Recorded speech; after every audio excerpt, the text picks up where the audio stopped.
Welcome to another episode of the Pound for Pound Boxing Report. I'm your host, Michael. Uh, Joining me this week is our regulars. Joining us live from Taiwan, Sean Newton. Joining us live from the UK, the one and only Mr. Boxing Addict himself. And joining us live from San Diego, a new guest. She's been a follower of the Pound for Pound Boxing Report, Google Plus page in particular. Miss Gail Falkenheim, how you doing? I'm great tonight. Thanks for inviting me in, gentlemen. Welcome, and a warm welcome from San Diego. We are around the world tonight, for real. Before we get the procedure started and get the show started and everything, I want to give you a time, Gail, to introduce yourself and what do you do and how did you start following the Pound for Pound Boxing Report? I started my main career as a journalist in both radio and television, but straight news, so to speak, in San Diego some time ago. Worked in that business for a couple of decades and shifted over to what we call the dark side, working in public relations, most notably in San Diego for our district attorney, but have been a fight freak from way back, growing up on the border. You're exposed to a lot of super good fighting. Lucky enough to have a fight freak for a dad. Got to watch Jimmy Lennon Sr. announcing from the Olympic Auditorium on black and white TV from Tijuana as a little kid. And I really will never forgive my dad for not taking me to Ali Norton, which was a few miles from my house. But, back in the day, you didn't take a little girl to a fight, right? So as I continued my public relations career, I had an opportunity to go back into journalism and dabble a little bit, doing mainly media criticism of all things, but I had an opportunity to pick up a boxing column, and much to my pleasure, it's turned out to be fairly successful, and it's been fun to connect around the world with fight fans and other boxing media, such as yourself. Yeah. Thank you for joining us. Thank you for joining us tonight. Thank you for following the Pound for Pound Boxing Report. For those who do not know, the Pound for Pound Boxing Report is a live YouTube show /blog/podcast that discusses all things boxing. The motto is, when boxing is good, we will talk about it. When boxing is bad, we will talk about it. The bottom line is, if it concerns boxing, we will talk about it. If you want to find information about the Pound for Pound Boxing Report, there are two main places you can go throughout social media. You can go to the official blog page for the Pound for Pound Boxing Report. The link for that is p4pboxingreport.wordpress.com. Let me repeat that, p4pboxingreport.wordpress.com, where you can find not only past episodes of the Pound for Pound Boxing Report podcast, you'll find videos and articles and whatnot written by yours truly. Another place you can go to find information about Pound for Pound Boxing Report is the podcast page. The link for that is p4pboxingreport.podomatic.com. And repeat that, p4pboxingreport.podomatic.com. Where you can find all previous episodes of the Pound for Pound Boxing Report podcast on both the blog page and the podcast page. We provide links to where to find us all over social media, on Facebook, on YouTube, on Tumblr, on Google+, on Twitter. The Twitter handle is at P4P Boxing Report. We got a Pinterest board, Podomatic, of course. We got an RSS feed. If you want to subscribe to the Pound for Pound Boxing Report via RSS feed, you can do that. We're also on Stitcher Radio. Just go to StitcherRadio.com. Just do a quick search of boxing. You should be able to find us, Pound for Pound Boxing Report. That's POUND, the number 4, POUND Boxing Report. You can find us there on Stitcher Radio. Check us out on Stitcher Radio. Now, make sure to leave us a review, leave your comments, and tell us what you think about the show and how we can improve the show. And lastly, we got a link on the blog page as well as the podcast page where you can donate your Twitter account. The link to donate your Twitter account is donateyouraccount.com/P4P Boxing Report. Let me repeat that, donateyouraccount.com/P4P Boxing Report. Be a friend, be a pal, be a buddy. Donate your Twitter account. And what happens is any tweet that comes from the Pound for Pound Boxing Report Twitter page, your Twitter handle will automatically retweet any tweet that comes from the Pound for Pound Boxing Report Twitter page. Now we got those matters out the way. Let's get the show started tonight, ladies and gents. Doing a recap of what happened this past week in boxing. Highlighted, of course, by Wladimir Klitschko, without a doubt the best heavyweight in the world. He fought this past Saturday on HBO, shown live on Showtime, also shown tape delay on Showtime as well. But he fought Kubrat Pulev in Hamburg. scoring a 5-round KO. Klitschko started things early, knocking down Pulev twice, I believe, with the left hook. Well, the first one was the left hook. Second was a follow-up right hand.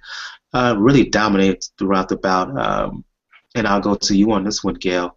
I look at this bout, and Klitschko, he's been criticized in the past for excessive holding and not fighting necessarily the most exciting fights in the world.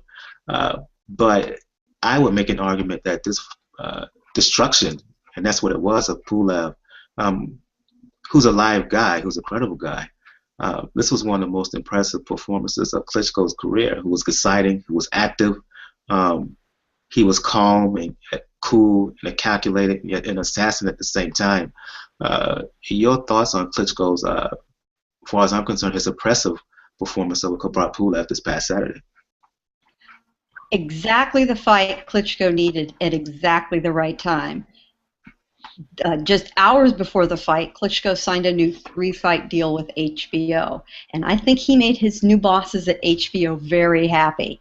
Let's face it, the 2 fights he had prior to this one were clenchathons. They stunk up the joint. They were not fun to watch, and nobody would look forward to seeing that guy on American television if he continued to fight that way.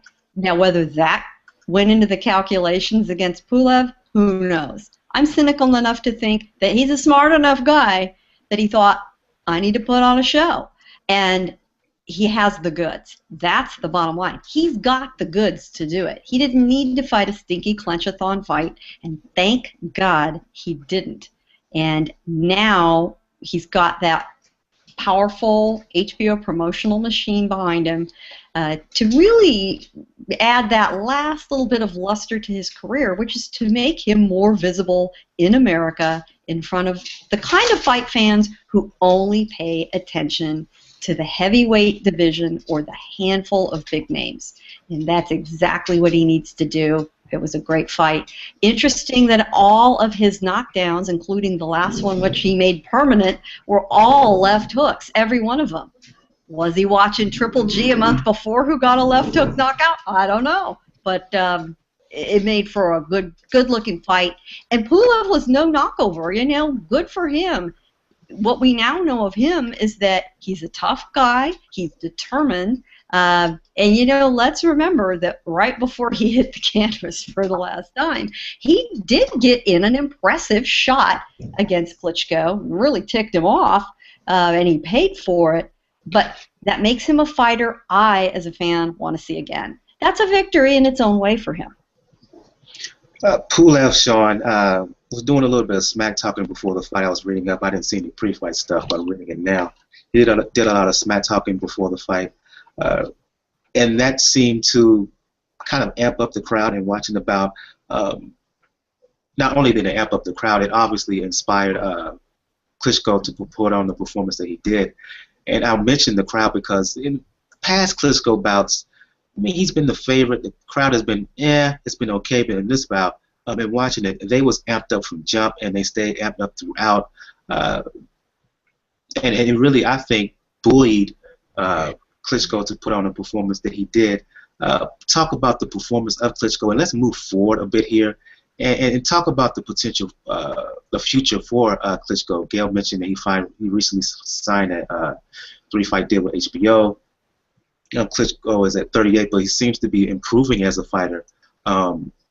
He's thrown left hooks in the past. He hurt Samuel Peter with left hooks in their bout, but he didn't throw it with as often as he did. Lead left hook to put down Pulev in round 1 a minute into the bout. I haven't seen that before, and he seems to be fighting with much more calm now than he has early on in his career. So talk about the performance of Klitschko and against Pulev, and let's talk about the future fights for Klitschko, because the one thing's for sure, I think we talked about this last week, he wants that WBC belt, so I would love to see him fight the winner of Stavern and Deontay Wilder once they finally get into the ring. And I do think that's going to happen. I do. For sure. No, I mean, I think what you say, Michael, is true. I think a lot of the hype was based on Pulev sort of disrespecting him and building it up. You know, he's confident, undefeated, young fighter, and he went in there confident that he was going to beat the guy that hasn't looked impressive the last couple fights. And the crowd, there was a big contingency of Bulgarian people there, so I think that really got it amped up as well. You know, not just the typical German population, very stoic. So he came out and he did what he needed, and obviously, you know, a lot of the build-up probably like sort of went into that as well. And like Gail said, obviously he's got something to prove, signing a new HBO contract. And you know, I think we all know what fight's coming up next. They've been pushing it for like 4 months now. I mean, him against Shannon Briggs. And people can be critical of it, but I mean, you know, you sign a new contract, you come to the States, you fight a guy who's a name. It's an easy victory, but it sort of will be another impressive knockout victory, leading into the winner of Wilder's to Severn, which, you know, it'll give him a chance to sort of prepare for that fight too. Excuse me, Sean. I read something today where the next fight for Klitschko may be a bout with Brian Jennings. I read that today. Yeah.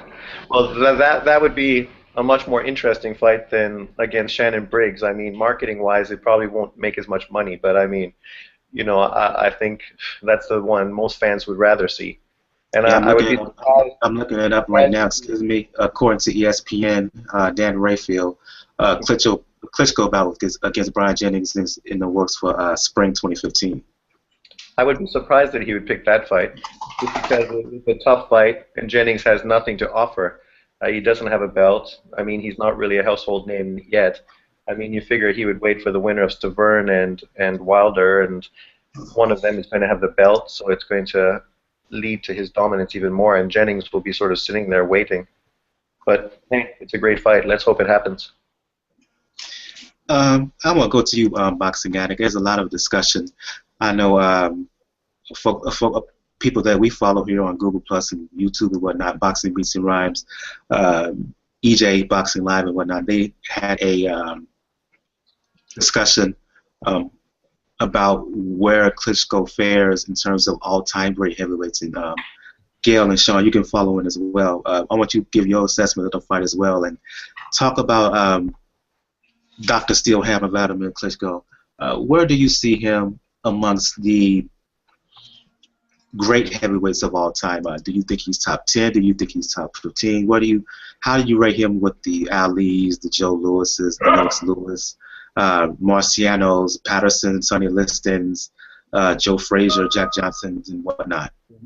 Well, I'd have to put him up there with all of them. I'd have to have a good think about what order I'd put them in, but he's got to be up there because he's beat everybody of his era, everybody, and well, both the Klitschkos combined have, and you can't fault that in any era, can you? You can only do that, really. So you have to put him up there with all the best.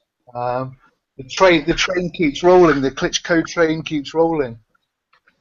He's still there doing it. So let's put him in there with some of these good new guys that are coming through. You know, let's see what Wilder's like. Let's see what Fury's like. Put them in there with him. I think if Klitschko will face all of these up-and-coming heavyweights, especially some of these American heavyweights who've really not been tested, you know, that's going to go a long way in cementing his, you know, long-term place in history. Certainly, he's in the elite level. He's in the elite contingent. You know, he's heading toward some record milestones. You know, he's only I think a bout or two shy of Larry Holmes, who's in second place. He's going to have a way to go to hold the heavyweight and the all-time record, which would be Joe Lewis's title defenses, which were 25, if I recall correctly. So yeah, I can't fault him for taking fights. The problem is they haven't always been good fights in the eyes of the fans. Some of them have been messy. Some of them have been, you know, less than contenders. But nevertheless, he gets in the ring, he gets the job done, and there's a lot to be said for that at the end of the day. Your thoughts on Klitschko's ranking all-time wise, and I've always had a theory about Klitschko. To Gail's point, some of the criticism stems from the fact that he doesn't have the most exciting fights. I think a lot of this, some of this as well, has to do with the fact, particularly here in America, in the States, some of the criticism has to do with the fact that he's not American. And it's my belief that here we put great emphasis, too much emphasis, by the way, on the heavyweight division, and even more emphasis on the fact that an American has to be up there at the top or near the top for a fighter to get the full credit that they deserve. And for me, I think that the fact that Klitschko is not American, put it this way, I think that if Klitschko was American, was brought up here, raised here, fought here, given the fact that he's a good guy, excuse me for the buzzword, but he's very articulate, very smart, very educated. He's conducts himself very well both in and out of the ring. Just an overall good fighter, good guy, dare I say even role model. If he was here, if he was born here, living here in the United States, fighting out in the United States regularly, if he was an American fighter, he would get a lot more acclaim, a lot more publicity. I think that's Sean's dog barking in the background. Apologize. No, that would be mine, but they are boxers. So Brilliant. your thoughts on Klitschko's placing all time, and do you think that Klitschko gets unfairly criticized because he's not an American fighter? Yeah, you, Sean. Yeah, no, I think obviously that plays into it a little bit. I mean, he's a European, and we know, like, some people and some channels on the YTBC like to refer to European fighters as Euro bums, regardless of what they've accomplished and historically who they have been. So, you know, I mean, there's always a little bit of bias there, and it's a shame because him and his brother have dominated. I mean, they haven't fought in the States, so I think that's sort of been a limit to them, but you know, people can say it because they hug and the fights aren't exciting.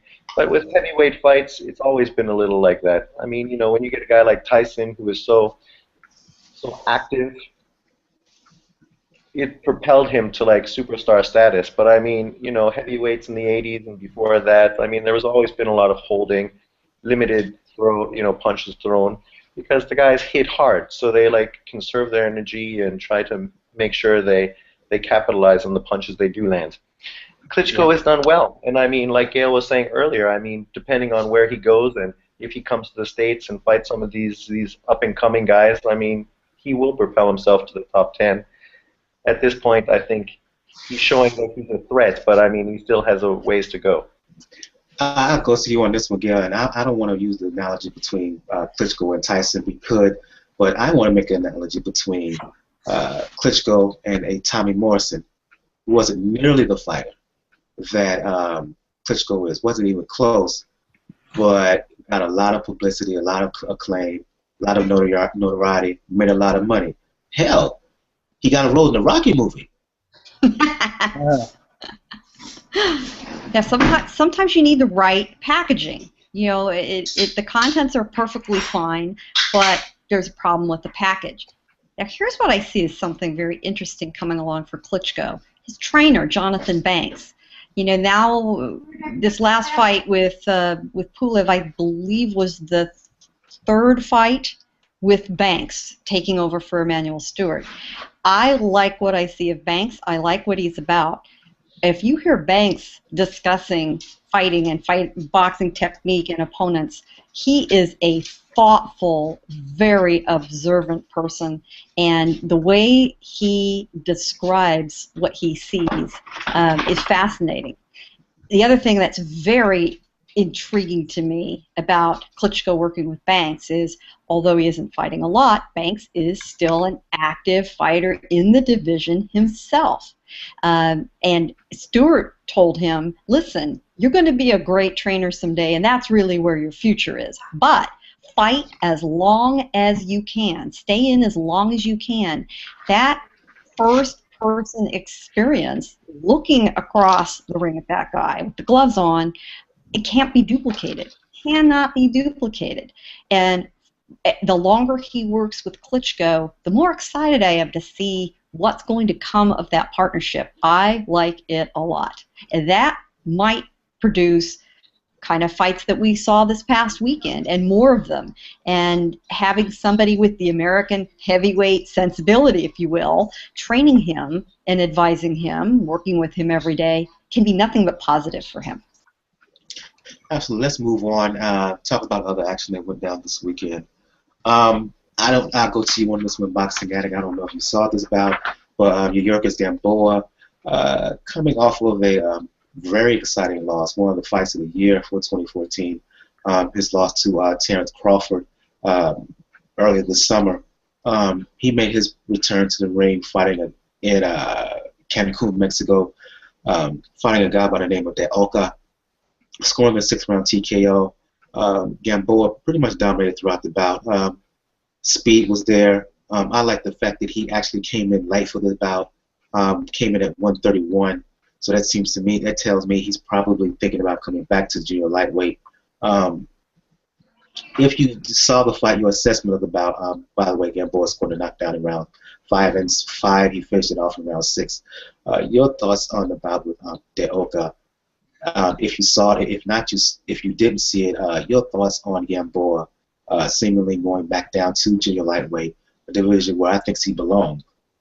Yes, well, I did see the fight, and I saw it after the event, sort of thing. And he looked good. He looked really fast. I really like Gamboa. I want to see him in there with Crawford again as soon as possible. I know he got a beating last time, but he got off to a good start. I think he just had a bad game plan last time. Crawford's too big. He's too big for him. Yeah, I don't know. Crawford is really a junior welterweight fighting at 135 pounds. While Gamboa is really a junior lightweight as far as I'm concerned. He's certainly stepping up, but I think that'd be a good fight again. But yeah, he comfortably dealt with De Oca was his name. I can't remember his name. De Oca. Yeah, and he looked good, and he's back in the mix, isn't he? Yeah, absolutely. Did you see the Sean fight? And if so, your assessment of it and the future of Gamboa? I think moving forward, with Mikey Garcia moving up to junior welterweight now, you got the fighter Uchiyama in Japan, who I think is now the best fighter in that division, but we probably won't be able to see him. I think it's relatively easy for Gamboa to win a title at 130 pounds and reign there for a while. You know, Gamboa has always had the skills, right? I mean, he's fast, aggressive, has power in both hands. I mean, he's what people like to see. He's got knockout power, but working with 50 Cent sort of put his career on hiatus. It's nice to see that he's back regularly. And I mean, going to Mexico to pick up a fight to stay busy, you know, something maybe a guy like Rico should have done. So it's excellent for him, staying busy, gradually coming down to the lower weight so that he's going to be fit and his body's going to be adjusted and he's going to be able to jump into the big fights with like maybe Rance Bartholomew or somebody else. I mean, I think there's lots of good fights of that weight, and it's good for him, and he can do a lot. The problem I had with this fight, I think sometimes he takes guys lightly, and he just goes for the KO and throws wild punches, and he doesn't do what he needs to do, which is like stay controlled. I mean, I think he should have went to the body more, and he should have not looked for the KO so early, and he would have got the KO earlier than he did. But, you know, I think that's just his ego that sort of gets the best of him sometimes. Yeah, I think you're right there. He was certainly a bit wild, wasn't he? Mm. Yeah, and he felt he had something to prove after his loss to Crawford. So, you know, guys like that are very, very anxious to put on a show versus getting the job done. And he'll calm down. After a few wins, I'd like to see him calm down. I do think the lower weight's much, much better for him. That seemed obvious to me. You know, the problem is that guys like that who do want to make a big name for themselves, you know, they know that the lower weight class they're in, the less attention they're going to get. Just as we were speaking about overdue attention to the heavyweight division, that's not personally my favorite division because those guys are big and ponderous. I like. There you go. You know, Yeah. I like guys who can move. They're not a tree trunk standing in there. You know, the bigger they are, the harder they fall. Seems to be the mantra of a lot of American fans. And if you don't weigh more than 200 pounds, they don't want to see you hit each other. That's ridiculous. Some of the best fights in the world happen in these lower weight classes. They're fast. They're exciting. Stuff happens out of nowhere. They're fearless. That's Americans have missed a bet on those lower weight classes for a long, long time, and I hope they'll see more guys like this, like the Omar Figueroas, like the Vasyl Lomachenkos, who's going to fight on the undercard this weekend. I hope they get the attention they deserve here in the next few years. If I could push anything, it would be that with the casual fight fan. Well, it's nice that Tito is on the top 10 pound for pound list because he deserves it, and that brings him a little more attention. At least now maybe people will like go YouTube him and see who he is. Well, to Gail's point, Bert Sugar said it a long time ago. Fight fans, particularly American fight fans, they like things big, big houses, big cars. Excuse me for saying this, big-chested women and big guys beating up on each other, and And the thing is, heavyweights, they make all the money, unfortunately, unfairly. But when was the last time you seen a heavyweight fighter be considered the best pound-for-pound fighter in the world? I'll wait. Well, you probably see a few people, pull. Well, it have to be Tyson. Have to be. Some would try to make the case for Lennox Lewis, and they'd be wrong, but they'd try.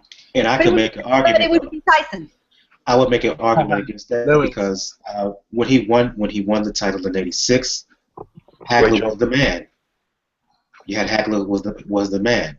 Yep, he got beat by Leonard, so you could have 3-year layoff. You could put him up there, and by the time that Tyson lost February 1990 to Buster Douglas, you had Chavez at 135, 140, and you had Pernell Whitaker coming along at 135. So even then, in Tyson's case, the argument you could push back. I could make an argument you hadn't seen a heavyweight considered the best pound-for-pound fighter in the world since Ali during his first reign.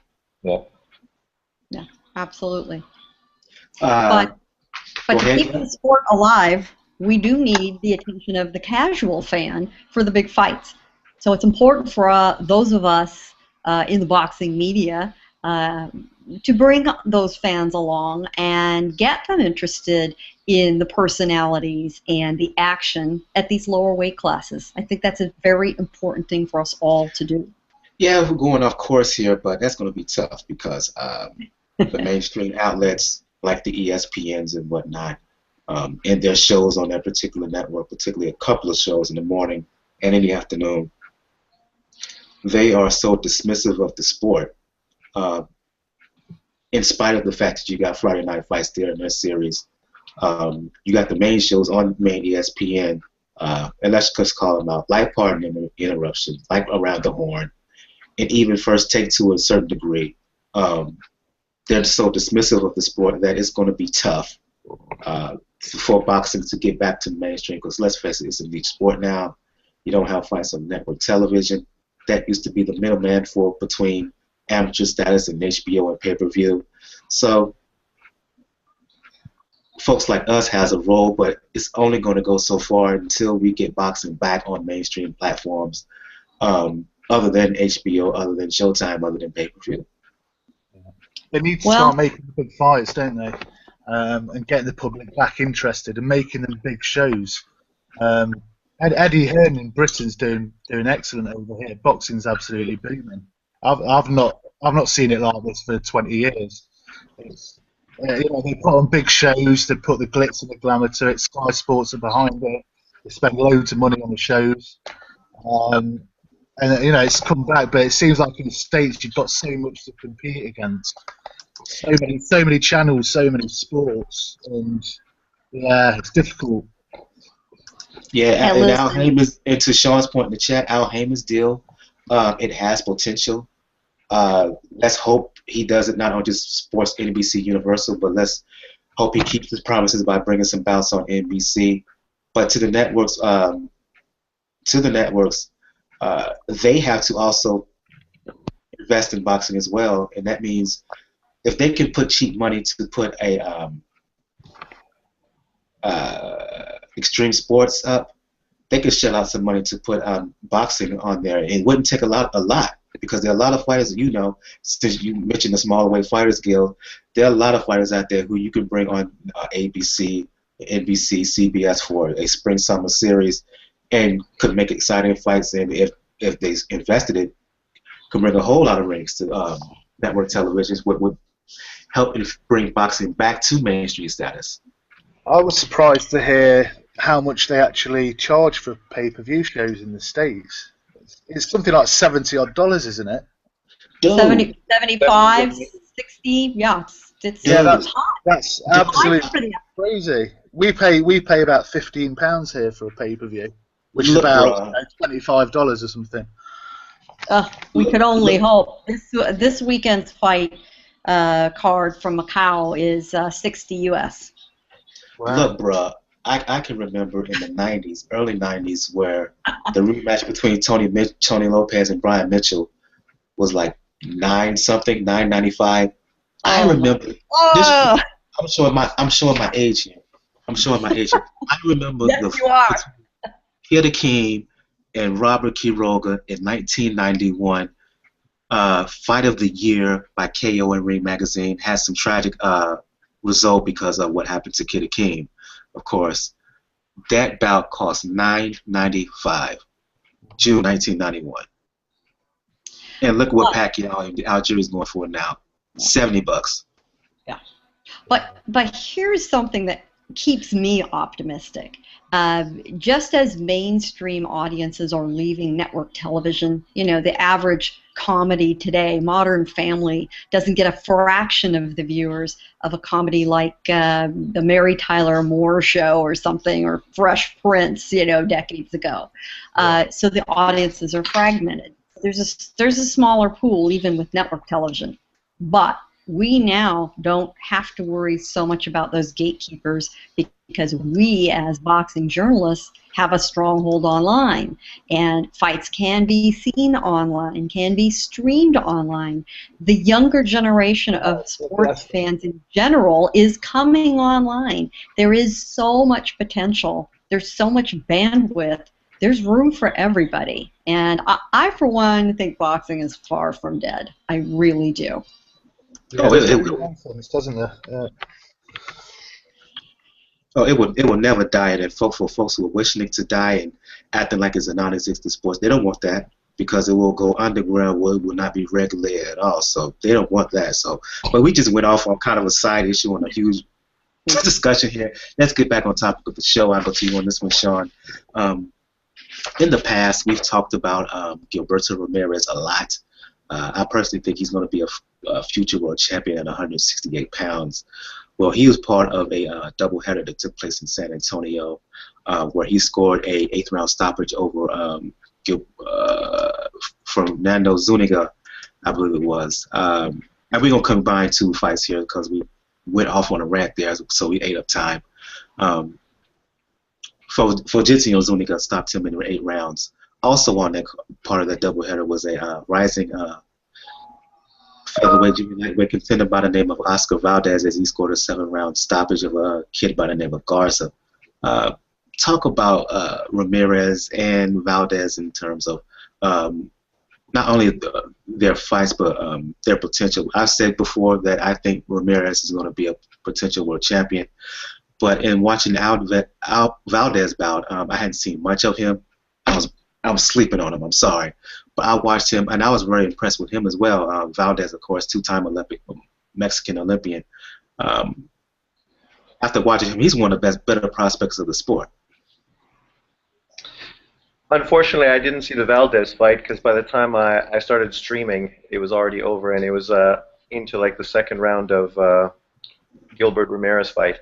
But I was impressed by Ramirez. I mean, I expected him to beat this guy, but the way he was using his punches, his punch selection is great. He mixes it up. He goes to the body, goes to the head, uses lots of different levels. He uses both hands. He was getting inside the jab. he was pounding the crap out of that guy. And I mean, he did what you expected him to do. I mean, he's considered one of the top prospects in boxing against a faded contender. So, I look forward to seeing him against a little more skilled people at a higher level, just to see how people with speed is going to have an impact on him, because he's not the fastest guy, but I mean, we know he hits hard, and offensively he's a good fighter, and he was good as far as like movement and keeping his defense up. So I mean, his defense I thought was pretty good as well. But it'll be interesting to see him against upper echelon guys at his weight class who have a little more speed. So I look forward to that. And Valdez fight, I just have it, so I'm going to watch that when I come home from work tonight, and I'll tell you more later. Okay, I'll go to you on this one, boxing. And I think we talked about Ramirez last week, and I think you kind of made some breaking news that he may be in line for a title shot real soon. I looked it up. Ramirez, he's up to number 2 in the BC, 3 in the BA, 4 in the IBF, and number 2 in the WBO. Did you see the bout? And if so, your thoughts on Gilberto Ramirez, and your thoughts on Oscar Valdez as well. Yeah, I saw the Ramirez bout. I managed to catch that one.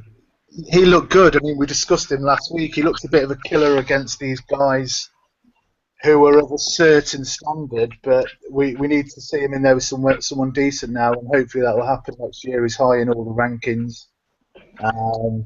Fight with the Gale or Groves or somebody like that in an eliminator. It's definitely on the cards. I think they're talking about the Gale.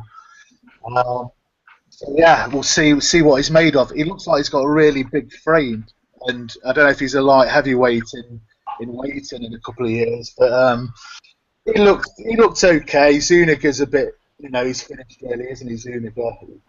He's just a bit of he's not even a gatekeeper anymore, is he? He's just a journeyman. So let's see how he progresses, but yeah, hopefully we'll see him in some meaningful fights next year. Yeah, but he looks very decent. I just wanted to go back to the lightweight division quickly, by the way, because Richard Abrill is going to be fighting one of our British guys, Anthony Crolla, next March. So that's just been announced. So just to go back to that quickly. Yeah, I read about that last week, and I should have mentioned it. My apologies. Gail, your thoughts on Gilberto Ramirez? We talked about him a lot on the show since you're new to the show. Your thoughts on Gilberto Ramirez, and have you seen Oscar Valdez fight? If so, your impressions of him? Gail is off right now. Okay, I see it right now. She's off. Let me invite her back on. Well, yeah, on Valdez. I didn't see the fight, but I believe he's a prospect, isn't he? I don't know. He's looking okay for what he's doing at the moment. Have you seen him, Sean? On YouTube, any private? Since you're new to the show, your thoughts on Gilberto Ramirez? There you go, Gail.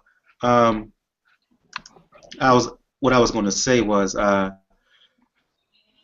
if you saw the doubleheader on HBO Latino, your impressions of Ramirez and Oscar Valdez.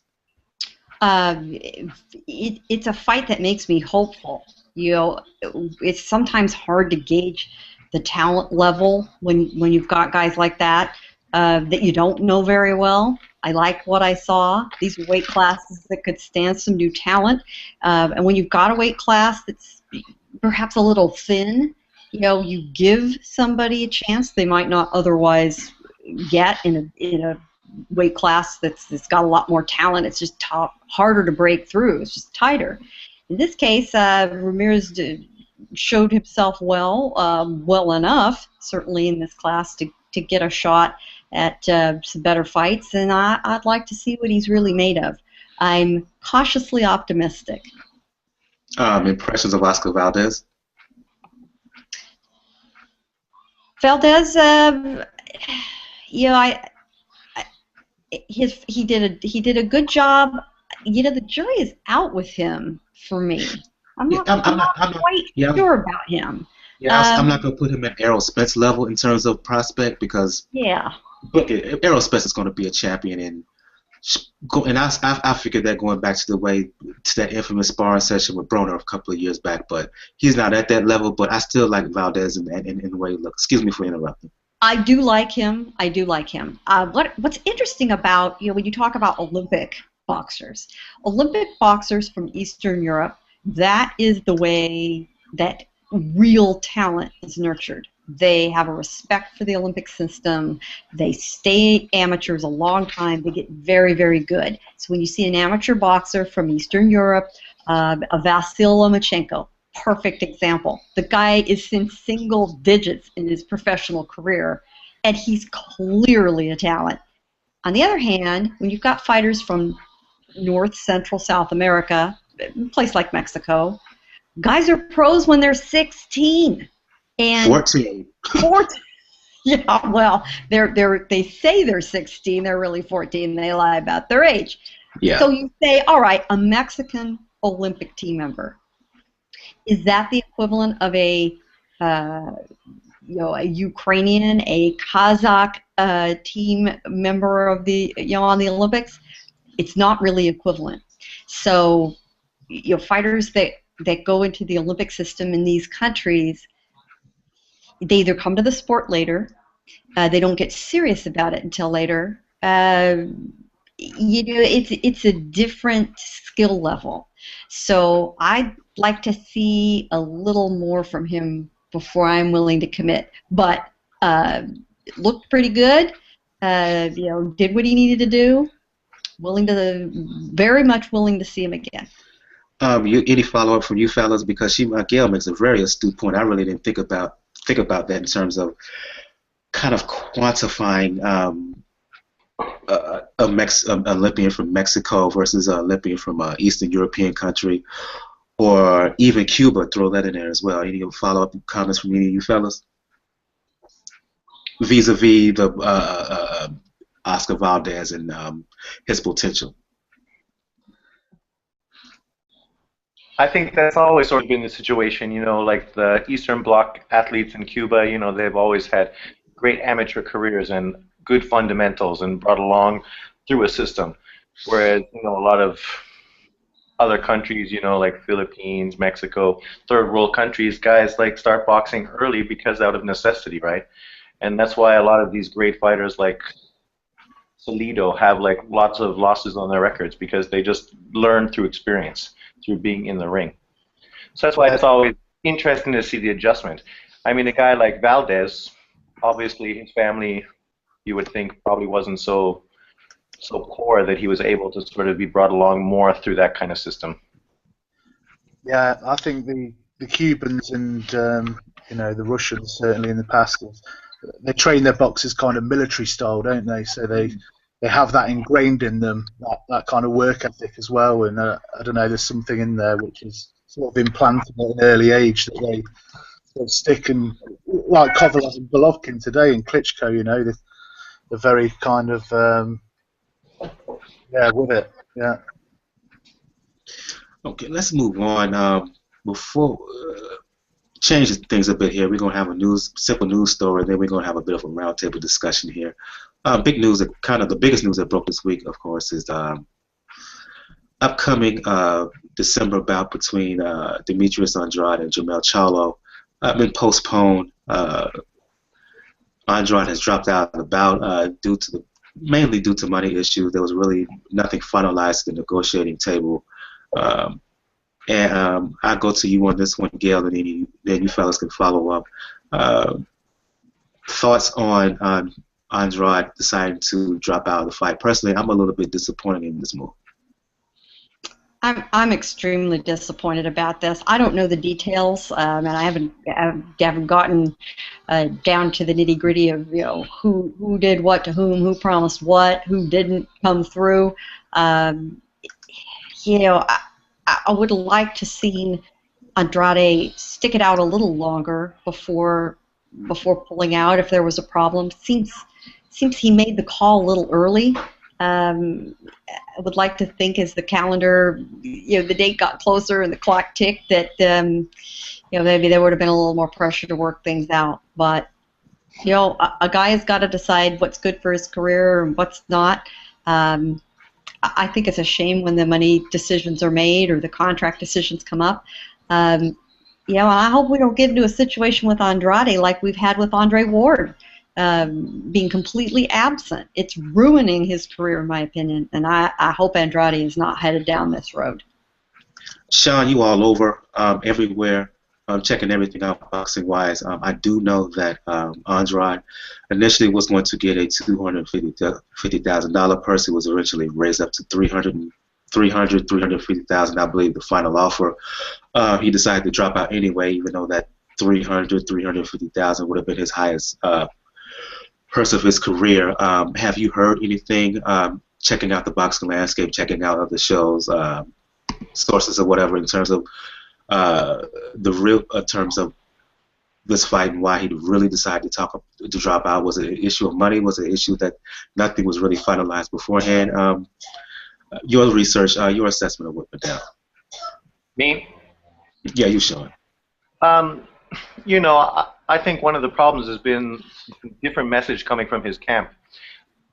Originally, he was saying that he didn't want to be put on the Al Haymon card where he thought he wasn't going to get a fair shake. But then, most recently, he said that his wife was pregnant and he wanted to be around for the birth of their first child. So there's a few conflicting sort of messages that are going out. I mean, I guess in the next few days or few weeks, we're going to probably hear more when some of the other channels in the YTBC try to get him in for interviews to find out, sort of like Quillen when he dropped his belt. So, I guess we'll have to wait and see what his final response is towards all that.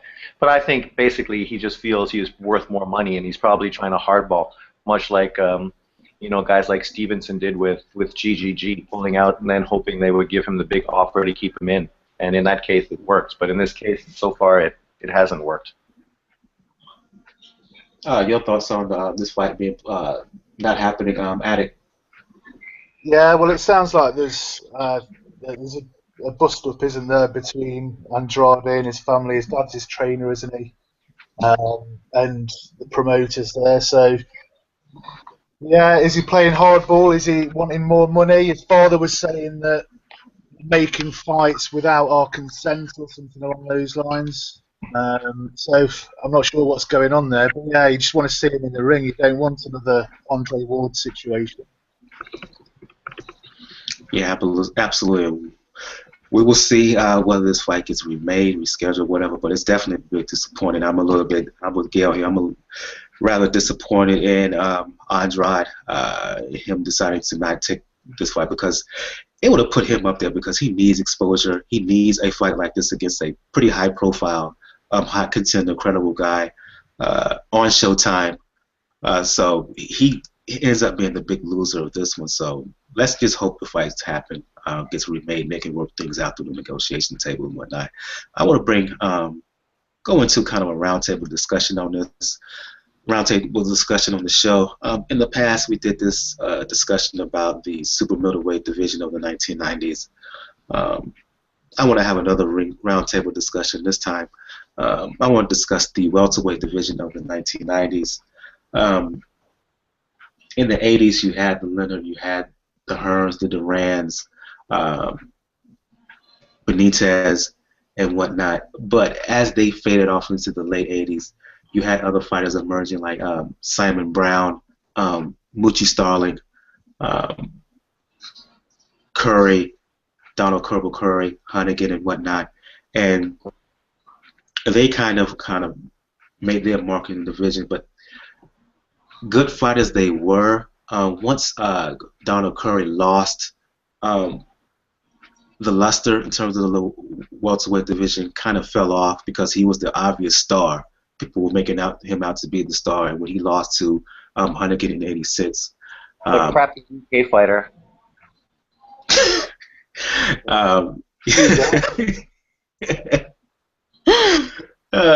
Kind of division kind of lost its luster there. In the early 1990s, you had the division kind of pick up. By the time of 91, you had Simon Brown emerge as really one of the best pound-for-pound fighters in the world. He had his terrific unification bout against Maurice Blocker, who won the WBC title. That happened on the undercard of a Tyson bout. I want to say Tyson Ruddock won. I could be wrong on that. But things really kicked off, as far as I'm concerned, for me. Later on in November 1991, when Buddy McGirt beat Simon Brown to win the welterweight belt. And when Buddy McGirt won the bout, that kind of started kind of the reemergence, as far as I'm concerned, of the welterweight division. You have Pernell Whitaker move up from lightweight to junior welterweight to welterweight, fight Buddy McGirt March in 1993, big time HBO bout. Both fighters were paid 7 figures for that bout. That led into one of the bigger bouts of the 1990s, Chavez Whitaker, for which everybody knows who had eyes. Even a seeing blind dog, a seeing eye dog, could see that Whitaker won that bout. The bout was ruled a draw. Whitaker at that time emerged as the top welterweight in the world, and arguably the top fighter in the world for that period. But while that happened, you had fighters on the come up, most notably Felix Trinidad, who beat a faded Blocker in 1993, destroyed him in 2 rounds, as well as Ike Quartey, who fought in the 88 Olympics, began his career first in his home country of Ghana, and then later on in France under the Michel brothers, where he fought there, cultivated his career, and won the title, beating Crisanto España in 1994. But for I mentioned Simon Brown and Blocker and all these fighters. I should note also Meldrick Taylor, who wanted to win up to welterweight and won the title as well. But back to my point, you had Trinidad, you had Ike Quartey emerge as fighters, and they became really the principal challengers, the name guys to challenge Pernell Whitaker. Thought of 2 guys who could beat him. Eventually, later on in the decade, Oscar De La Hoya moved up, beat Whitaker in 1997. Controversially, I thought Whitaker won. And then with Oscar De La Hoya winning the title, that's when in '97, that's when you had the welterweight division really kick off. He fought Quartey, he fought Trinidad. Trinidad also fought Pernell Whitaker in 1999. And then at the end of the decade, you had, of course, the big bout, the mega showdown, September 1999. De La Hoya fighting Trinidad. Trinidad winning by controversial decision to many. I personally believe that De La Hoya won the bout, but De La Hoya couldn't make much argument because of the way he ended the bout, the way he quit fighting, as far as I'm concerned. I won't go to you on this one, Gail, then you can follow up, Sean. Your assessment of the 1990s, that division, that era, where do you rank it, the fighters in that era? Because I think in recent memory, it was one of the best divisions and one of the best times in boxing, particularly over the last 20 to 25 years. Absolutely agree. And this is bringing up a running theme of this particular show, which is the undue attention that is given to the bigger weight classes. At the loss of a weight class like this one in the 1990s, where all the real attention deservedly should have gone. It also points out that we have this interesting sort of ebb and flow, the cycle of the rise of a certain weight class versus another. For example, you've got right now a very robust light heavyweight division, whereas a couple of years ago, find anybody.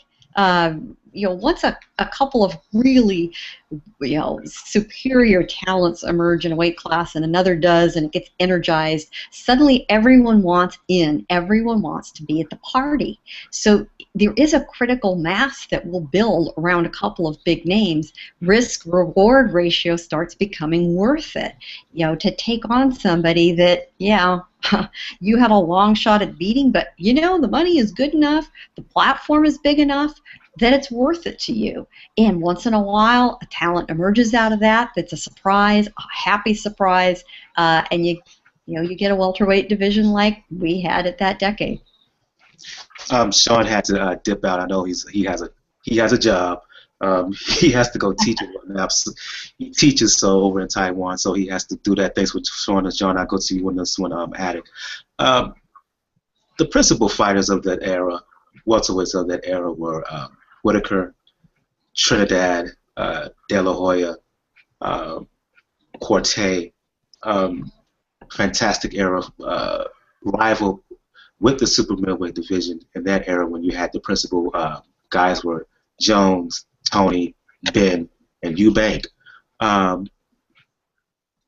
Your perspective, your perception of the 1990s welterweight, the welterweight era of the 1990s, and where would you compare it with the super middleweight era of the 90s, the heavyweight division of the 90s, the welterweight division of the 1970s? Yeah, well, going back to the original point of when Lloyd Honeyghan beat Donald Curry, that's quite significant because that's the first boxing match I ever saw and really enjoyed and got me hooked on boxing, you know, about 10 years old. So I always remember that.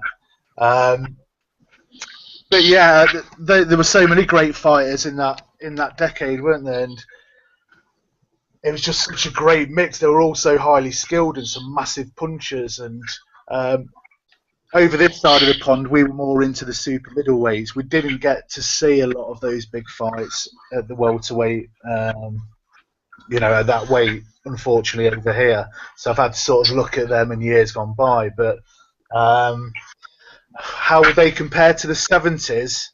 I don't know really.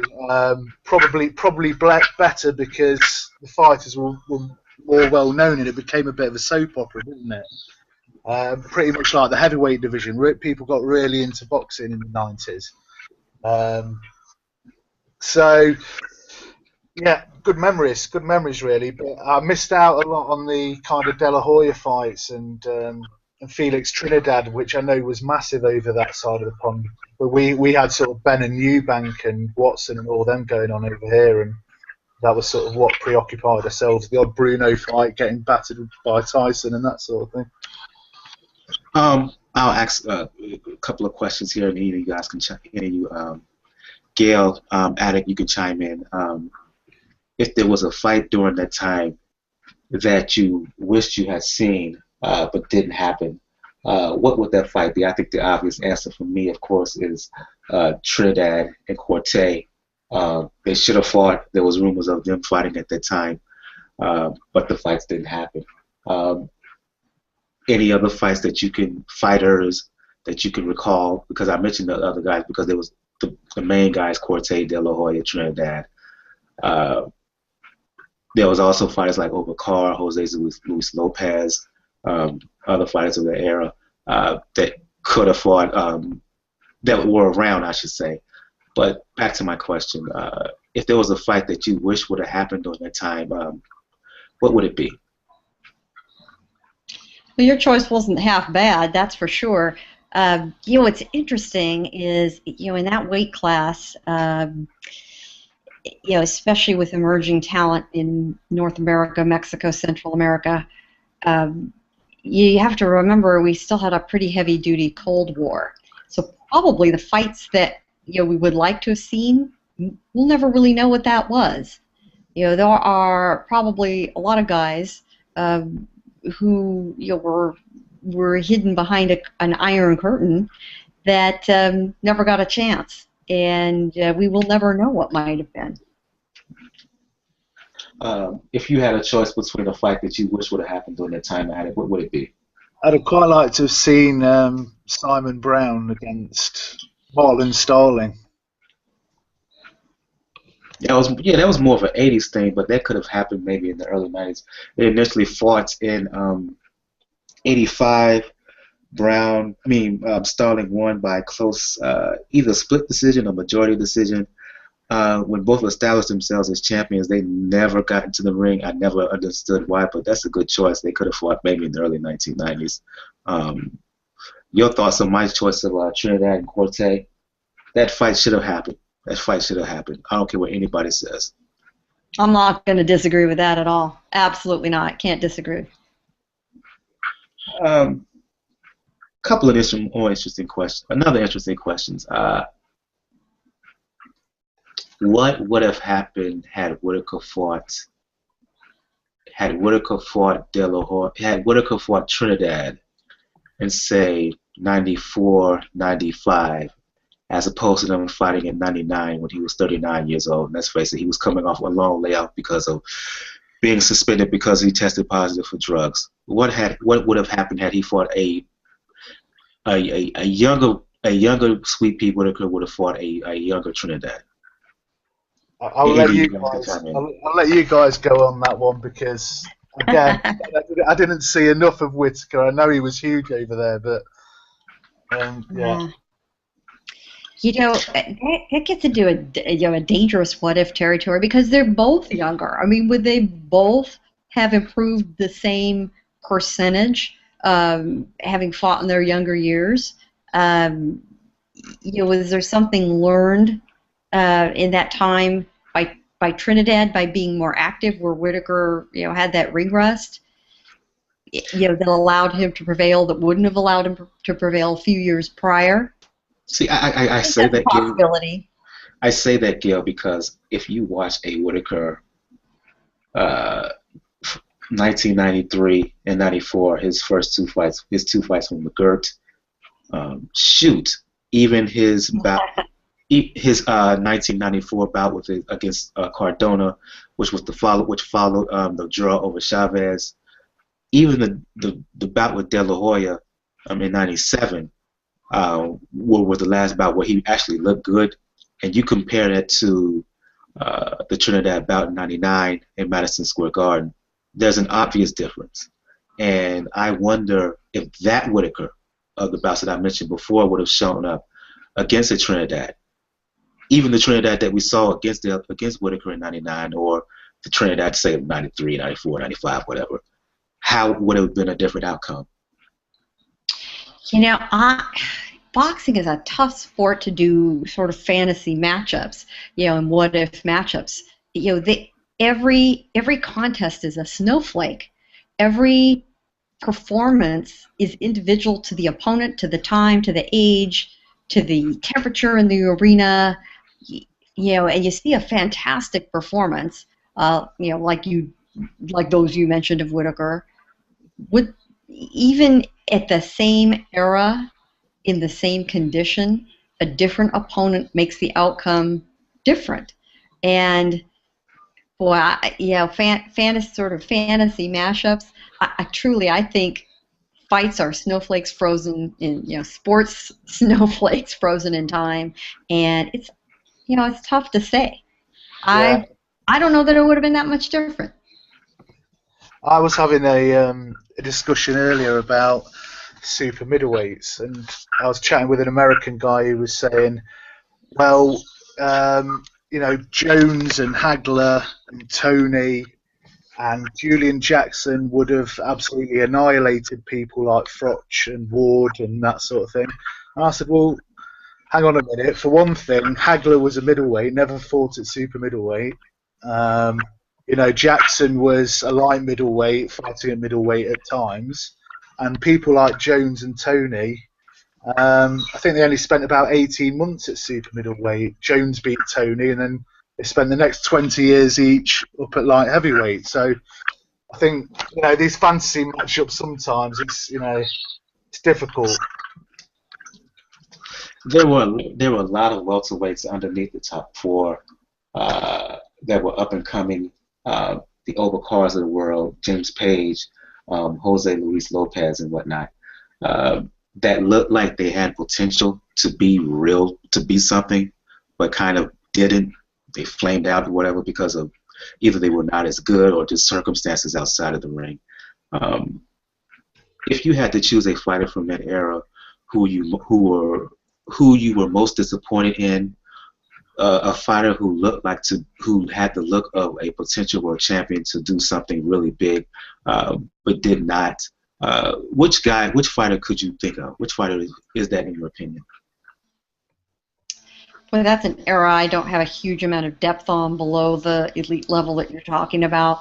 So pretty tough for me to make a call on that one. I'd love to know. It sounds like you've got a name in mind. I'll give you a name. I've got a name for you. Am I right in thinking Terry Norris was a world champion, but wasn't he supposed to be like a really big deal when he first came? Well, you have to keep in mind Terry Norris was a junior middleweight. He always threatened to move down, but he never did. Okay.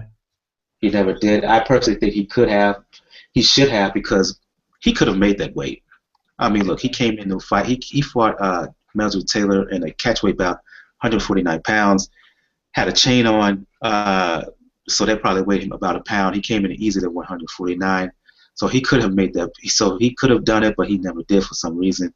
The fighter I'm thinking about is Jose Luis Lopez, who gave Corte a very good fight.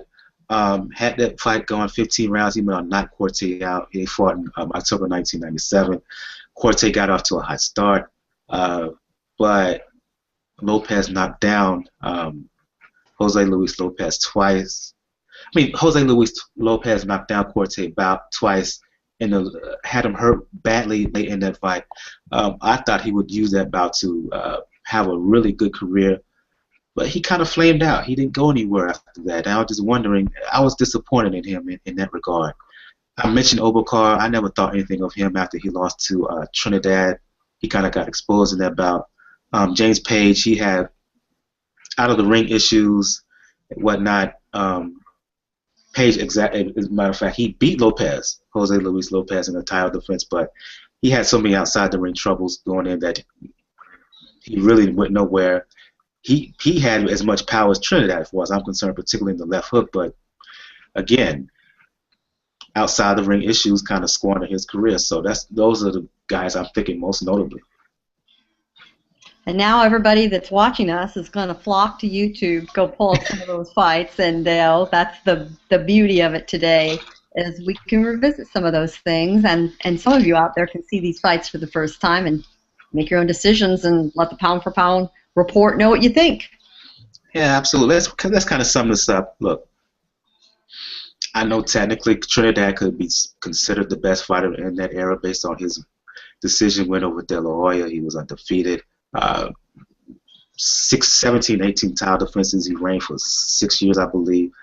But in that era, who do you consider the best fighter within that era? I know it's easy to pick Trinidad because of resume and whatnot, but based on what you've seen and who you saw and what you like, who you consider the best of that time? Well, I would probably go for Roy Jones. I'm talking about the welterweights of the 1990s.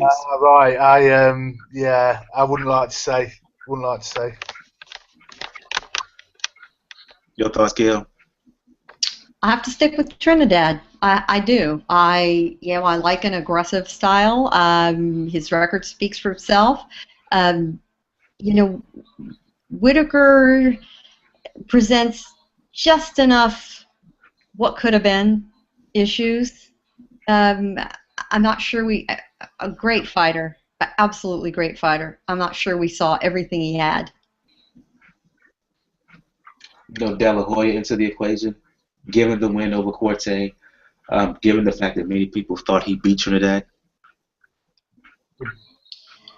There's a strong case for it, but it's, when you look at the whole of his career and the trajectory, I just want to keep it history. I still can't move off Trinidad. Yeah, I just want to keep it specific to just that era from the 1990s, from that era of, say, 92, 93, 94 to the end of the decade of that specific era. You wouldn't try to put De La Hoya in that equation? Over Trinidad based on how many people feel that he beat him even though he didn't get the decision? And the win over Corte, and controversial as it was, and the win over Whitaker? Controversial wins. You're talking an age difference, which, that's the reality of guys that don't come in at an even, at an even playing field, where age is concerned. And, he was really the United States' last great Olympic boxing star, and with the the golden halo around him. Those are the intangibles that hand somebody those close ones. I still go with Trinidad. Oh. Not moving me off. Let's move on and talk about boxing previews, and as we get ready to close down the show. Big bout, of course, is going on in Macau. Manny Pacquiao fighting Chris Algieri. I'm not even going to name the belt because it's irrelevant. We don't really pay much attention to world title belts because, it's because of the fraudulent nature of the sport. At times, people have belts, people don't have. People have belts, people have interim belts, and, it's all about money and sanctioning fees, so we disregard it for the most part. But Pacquiao is fighting Algieri in Macau this coming Saturday. Pay-per-view, undercard, pretty decent undercard. Zhu Shiming is fighting, Vasyl Lomachenko is fighting as well. Really good bout as well between Jesse Vargas and Antonio DeMarco. But let's first focus on Pacquiao and Algieri. I must make note that Sean, he's predicting that Pacquiao is going to stop Algieri in 6 rounds. He thinks he's going to walk through, and basically, I'll go to you on this one, Boxing Addict. Your short preview of the bout, and who you think is going to win? Yeah, I think Pacquiao could overwhelm him with his speed, but I think he's a little bit crafty, I think, and I think he'll be able to maybe take it into the later rounds. I do think Pacquiao will win. I think he may stop him late, or certainly get a decision, but I think Algieri will put up a good show. Algieri coming off a win against Provodnikov, controversial to me. I know a lot of people think Provodnikov won. I personally thought Algieri outboxed him after a rough first round, Gil.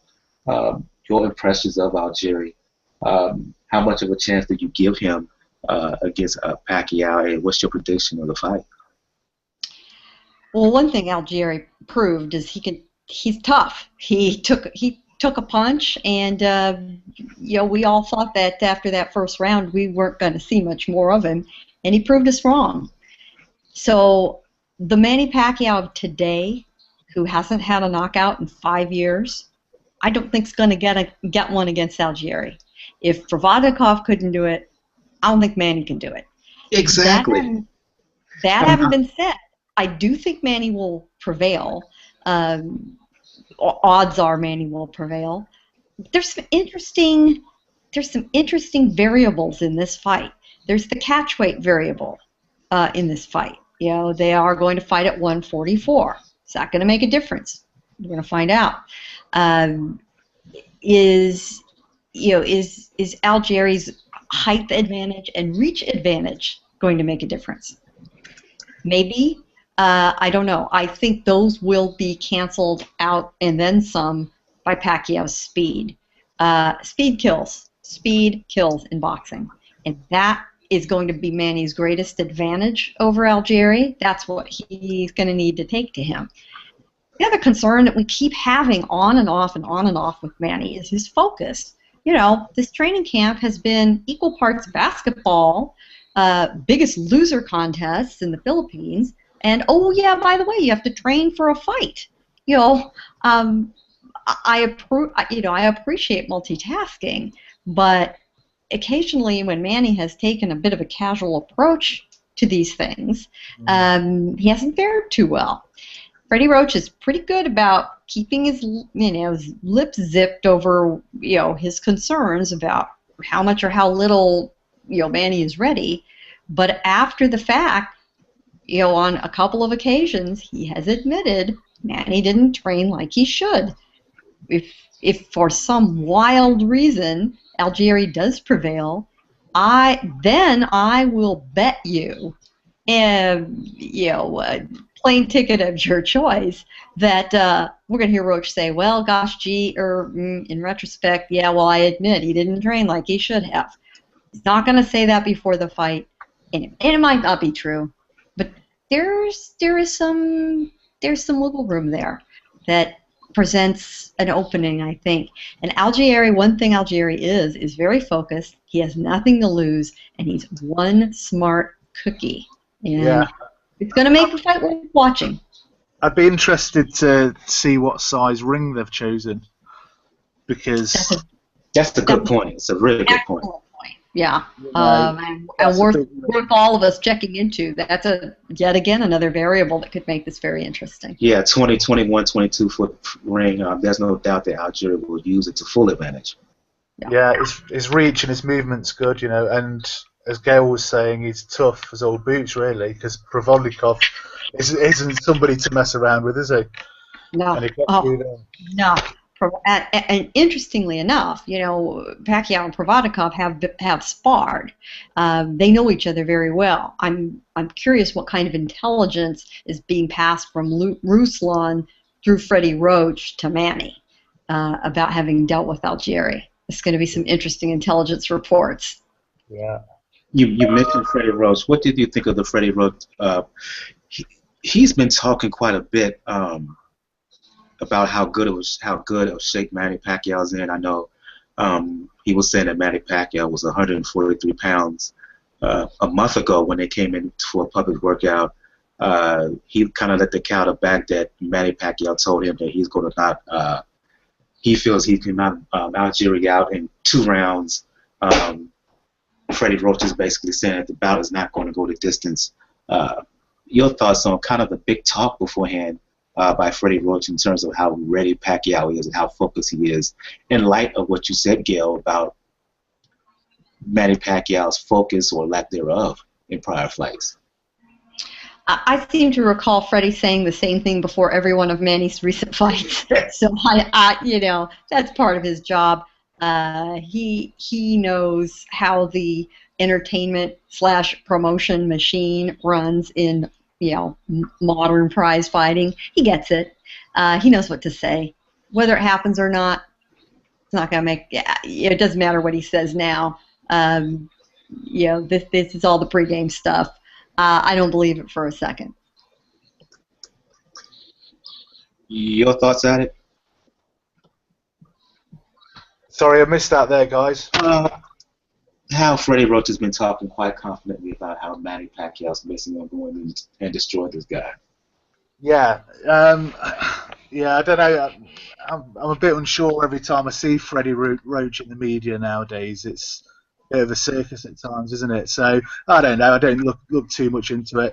Pacquiao's either going to be fit and ready, or he's not. And if he's not, he's going to struggle. I think Pacquiao should win the fight, but let's see. There are lots of intangibles, you know. Yeah, but I do think it's going to be a decision. It's going to be a 9-3 sort of fight, I think, with some good moments for Algieri. And the truth is, for him, he can consider a victory a good showing on a big platform in a way that makes people want to see him again. That will do it for him. A loss will not be fatal for him. You know, sometimes a fighter in that position throws caution to the wind, and it works. Sometimes they throw caution to the wind, and it doesn't work. On the other hand, sometimes they freeze up over it. We'll see which version of him comes out here in about 48 hours. Yeah, absolutely. So to sum it up, Gail, you got Pacquiao winning by decision, comfortable decision. Attic, you got him winning by decision as well, or late stoppage, and I'll chime in. I think that Algieri can give him a little bit tougher fight than a lot of people think, but I think at the end of the day, the speed, the activity of Manny Pacquiao will take over as the bout progresses, and I think he'll win. I was going to say late stoppage, but I'm going to go by decision here because, look, I don't think Pacquiao, people talk about his power, but I don't think he hasn't been knocking out guys at 147 pounds. Or even hurting guys at 147 pounds seriously like he has at the lightweight division. So I'm going to go with Pacquiao by decision.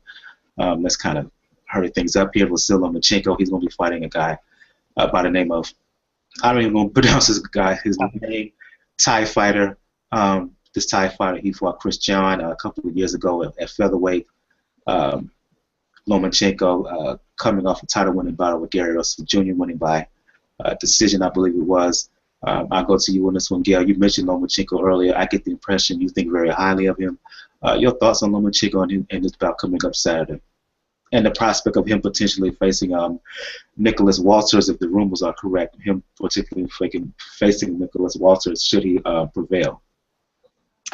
Yeah, and I think he will prevail. I think this is basically a setup showcase for him to get that fight made with Walters, who's a very exciting fighter to watch. Having seen him take Nonito Donaire absolutely apart a month ago.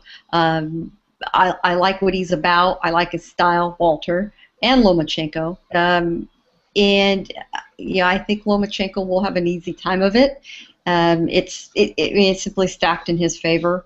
They simply want to get him out there in front of a wider audience so that they will remember his name, so that they can make this fight at a level that will attract an audience here down the road. I think this is basically a showcase bout as well. I think he will knock out the Thai fighter. Cholantaron, I think he's going to take him out within 6 rounds. Your assessment quickly of this bout, Boxing Addict. Yeah, I like Lomachenko a lot, actually, and yeah, it is a showcase fight, really. I think he should probably finish him within 4 or 5 rounds, something like that. So, but yeah, interesting to keep an eye on Lomachenko because he's going to be very decent, isn't he? Yeah, absolutely. Quickly, I go to the next bout on this card, and I go back to you on this one, Addict. We talked about this a little bit during the pre-show. Jesse Vargas fighting Antonio DeMarco. I get the feeling, Addict, that you think DeMarco is a real live dog here, and correct me if I'm wrong, but don't you have DeMarco here in the upset? I do, actually, yeah. I like a good underdog. And I'm not sure, Vargas isn't fully sort of established yet, is he, for me? So I'm going with the experience of DeMarco here. Yeah, absolutely. I go to you on this one, Gail. DeMarco, former lightweight champion, moving up to 147 to face Vargas. And I think DeMarco has a shot just because the fact that the fight is not in Las Vegas, because if it was in Las Vegas, we all know that Jesse Vargas, he's going to get the win. Your thoughts? Yeah, but it is still a top-ranked fight on HBO, so I don't care where it takes place. Touche. They're putting a lot of money on Vargas. They're counting on him, and if they were close on the scorecards, it's going to Vargas. So the win has to be definitive, and I'm not saying it couldn't happen, but that handicaps DeMarco just a little too much, in my opinion. Yeah, touche about your point about him being a top-ranked fighter. So that means he's going to get 2 to 3 points right then and there at the beginning. Yeah, absolutely right. Yep, he's going to get every benefit of the doubt. DeMarco's got good power, though, hasn't he, as well? So he's capable of a stoppage, I think. And I think that's the only way he can win, and certainly that's possible. But it gives him less ways to win the fight. He really only got one. Fight happening on your side of the pond, in Liverpool. Rematch between Tony Bellew and Nathan Cleverly. They fought in 2011. Cleverly won by majority decision, I believe it was. Close on the cards. Lot of trash talk. A lot of animosity heading up to the bout. I believe there was a news conference yesterday, either yesterday or Tuesday, in which they both got into it. Altercation, physical altercation, I believe it was. Talk about the bout, talk about the build-up, and the hype, and mainly what's the discussion over there over in England. I'm reading a lot here, and it seems the bad blood has really just heightened the hype surrounding this bout. Yeah, it's been alright. It's been a bit of a circus, really, but the first fight was so close. I scored it 6 rounds apiece, actually, but yeah, there was always bad blood. They don't like each other genuinely. One's from Liverpool and one's from Wales. They're quite close together. But obviously one's English, one's Welsh, so there's a little bit of that going on as well. It's a bit tribal. But yeah, so the build up to this one, it goes back to what we were talking about before. You know, we need to build boxing, and Eddie Hearn's doing it brilliantly over here with the shows that he's putting on with Sky, and you know, they've had programs on every day building it up. He's built a big card around this fight, even though it's not a championship fight. It's still a pay-per-view event over here, which I know a lot of people had grievance with. But for me, looking at the card, you know, you've got De Gale and Peruban. You've got Scott Quigg having his world championship fight. Jamie McDonnell, world championship fight. Anthony Joshua. Callum Smith, who's a big hope over here, and George Groves in a sort of little fight that should be decent. So the card's brilliant. Who's going to win it? It really is 50-50. The same could happen again. Cleverly could probably just outwork him, but Bellew looks really big at the weight, and I think he's got the punch power to stop him, and I think he really does want to stop him, so he can't allow Cleverly to box his head off for 12 rounds, which he's capable of doing. So yeah, they're both looking big at the weight actually, and it's been kicking off all week. It's been good. Gil both fought, I mentioned in 2011 at light heavyweight for Cleverly's title. At the time, I mentioned the bad blood, I mentioned the animosity. Cleverly coming off the loss to Kovalev. Bellew coming off the loss to Stevenson. The mental and physical shape of these guys going in, who do you think has the advantage? Cleverly. Yeah. Cleverly seems to have the advantage. He's he's quite a calm guy. He's quite well educated. I think he's got a degree in mathematics and what have you, and he's a bit of a loner. So I think he goes to the gym on his own quite a lot, just on his trainer, and he likes to be sort of away for things, and he's a bit studious. Whereas Bellew's the opposite. He's a scouter. You know, he's really quite sort of loud and in your face, and he gets quite aggressive. But Cleverly's played it really well, so we'll see if Bellew takes that into the ring. If he takes it into the ring, it could be a bad night for him. So I think he just needs to calm it a little bit and get behind his boxing and then try and take it out. Your thoughts on this bout, Gil? I think it's all going to depend on whether this is a boxing match or a brawl. If it's a brawl, Cleverly's in trouble. If he can keep it to boxing, I think he's got it. I do think also the man with the cooler head in the ring has a better chance of prevailing. When heads get hot, mistakes get made, people take chances. I think this all leans Cleverly's direction, but only if he follows his plan that works for him. If he decides if Bellew draws him in, or he decides he wants to give a thrill to the crowd, he'd get himself in trouble pretty fast. All things being equal, though, I think it goes to Cleverly. See, that's the thing with me. I think Cleverly, I think he's slightly, well, they're both the same height, 6'2", 6'3". But I think Cleverly, he's the better overall boxer. I think his hands are slightly faster, a little bit better mover in the ring. And to your point, yeah, I think if he boxes and listens to his corner and keeps the distance and not be drawn into a firefight, if you will, he should win. I think it'll be another close decision win again, but I think he will win. If he gets hurt early, or if he's eventually kind of drawn into a fight, into a brawl, I personally think he'll get stopped. But in terms of what I think of this fight and the outcome, I'm going to go with Cleverly. I think he's going to win a decision, 7-5, in that 7-5, 8-4 in that range. But I'm looking forward to it based just on the animosity and the pre-fight build-up alone. I'm going to check the fight out because of that, because that is legit bad blood going on, legitimate beef between both guys, particularly from Bellew, who's been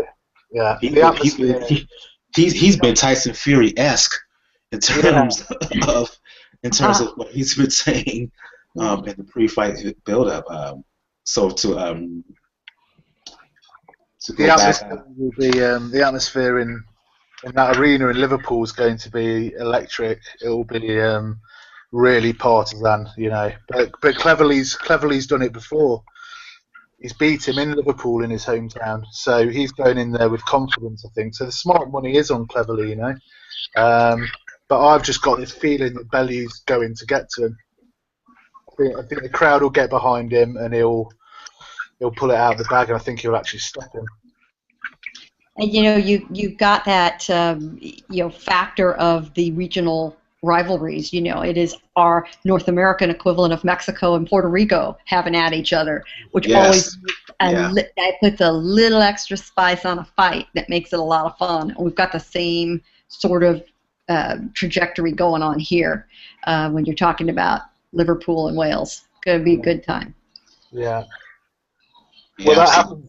Yeah, it happens here quite a lot. We get these big domestic fights come out of nowhere because there's a lot of that involved. Yeah. Yeah, absolutely. All good. It's all good. I think we're going to end the show, close down the show, and end the show on that note. Since you were our guest tonight, Gail, for folks who want to talk to you about boxing or talk to you about anything else, let the folks know where they can find you. You bet. Well, first of all, my column is written for Community Digital News, which is a national American news platform out of Washington, D.C., formerly aligned with the Washington Times newspaper, but no more. And we are at comdiginews.com. That's COMMDIGI news.com. I am always easy to find on Twitter. I am PR Pro San Diego, PR Pro San Diego. My other social media tags are all on my column. And even if I'm not at a fight, I'm generally yapping on Twitter. The other night we were watching an absolutely terrible card on ESPN a couple of weeks ago. One of us said, you know, what do we do before we could all hang out on Twitter together and complain about how bad the fights were? Well, we all just used to get drunk before that, so at least now we have Twitter to commiserate with each other. But I always enjoy a good conversation about boxing, and I welcome it. And I'm Boxing Guy. If folks want to talk to you about boxing or anything else, let the folks know where you can find you. Yeah, absolutely. You can get me on Mr. Boxing Addict on YouTube. I'm not into the Twitter so much, so I'll leave that one to Gail. You can harass her. None of that harassment. 2014 has been a year harassing women on Twitter, unfortunately. So. Yeah, bring it on, guys. Bring it on. Gail seems tougher than that. She can handle it. Yeah. Tangle at your own peril, ladies and gentlemen. And of course, if you want to find me, you all know what it is. Brother JR on Twitter. If you want to talk to me, you can also check out the Pound for Pound Boxing Report Twitter page at P4P Boxing Report. Of course, we want to find out all things Pound for Pound Boxing Report. Just go to p4pboxingreport.wordpress.com, the blog page, to check out the blog, where you find all previous episodes of the podcast, as well as articles and whatnot written by yours truly. Also, check us out on social media. We're on Twitter, we're on Facebook, on YouTube, on Tumblr, on G+, where we got this page where we do the show, and we got another Pound for Pound Boxing Report page where I do news and whatnot, and videos and everything else, polls, boxing polls and whatnot. We're on Pinterest, we're on Tumblr, the RSS feed, as well as you can donate your account, donateyouraccount.com/P4P Boxing Report. We're going to be off next week, too, because next Thursday is Thanksgiving, and I'm not going to do a boxing show on Thanksgiving. So we will be back in a couple of weeks to do a recap of Pacquiao, Algieri, of Lomachenko and his bout, as well as the rematch between Cleverly and Bellew, as well as Jesse Vargas and DeMarco. And when we come back, we will also do a preview of David Lemieux and his bout with Gabriel Rosado. And we may delve into the lightweight fighters as in a couple of weeks. Juan Francisco Estrada, he's going to be fighting, defending his 2 flyweight titles. Roman Gonzalez, he's going to be fighting in the interim as well in the time that we're off as well. So we will be back talking boxing, all things boxing all the time. I want to thank again special guest Gail from San Diego. Thanks Boxing Addict joining us from the UK. Thanks Sean New for joining us earlier live from Taiwan. For Gail, for Sean, For Mr. Boxing Addict himself, I am Michael. This has been another episode of the Pound for Pound Boxing Report. You guys have a good evening. Good night. Thanks a lot. Good night. Good night, guys.